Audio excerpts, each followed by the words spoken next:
बिहार में double engine का मतलब एक इंजन अपराध का और दूसरा भ्रष्टाचार का है। तेजस्वी यादव ने आरोप लगाया कि कुछ भाजपा के लोग मिलकर चुनाव आयोग के जरिए लोकतंत्र को खत्म करने की साजिश रच रहे हैं। उन्होंने कहा कि बीजेपी के लोगों का दिमाग घुटने में है, फैक्ट्री गुजरात में लगाएंगे और वोट बिहार में चाहिए। ये लोग ठग हैं। तेजस्वी यादव ने कहा कि बिहार में डबल इंजन का मतलब एक इंजन अपराध का और दूसरा भ्रष्टाचार का है। लोग वोटरों के साथ धोखा कर रहे हैं। आरएसएस आपको वहीं फेंकेगी जहां कचरे को फेंकते हैं।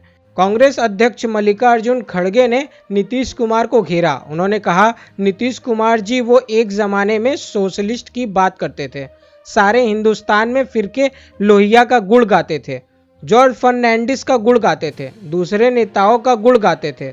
कहाँ गए वो? कहाँ सोशलिस्ट के विचार गए? अरे अब तो जाकर अपने बीजेपी के झोली में गिर गए, आरएसएस की झोली में गिर गए, और ये आरएसएस आपको वहीं फेंकेगी जहां कचरे को फेंकते हैं। बीजेपी के लोग तैयार हो जाओ, हाइड्रोजन बम आ रहा है। पटना में राहुल गांधी ने बीजेपी पर वोट चोरी का आरोप लगाया और बड़ा खुलासा करने का ऐलान किया।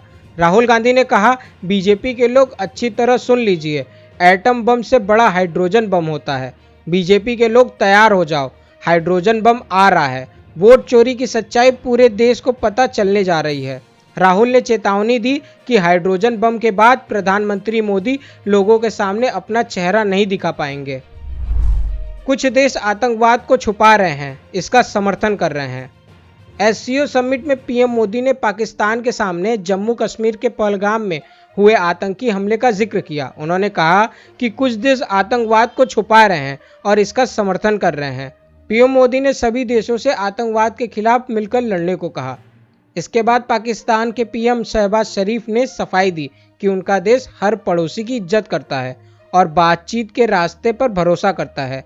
शहबाज ने सिंधु जल संधि और सीपीईसी का भी जिक्र किया और कहा कि पाकिस्तान शांति चाहता है।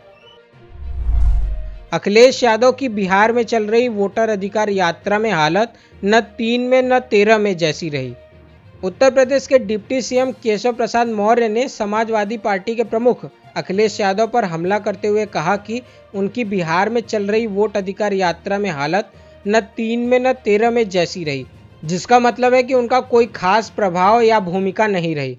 मौर्य ने कहा कि सपा का बिहार में न कोई अतीत है, न वर्तमान है और न भविष्य है।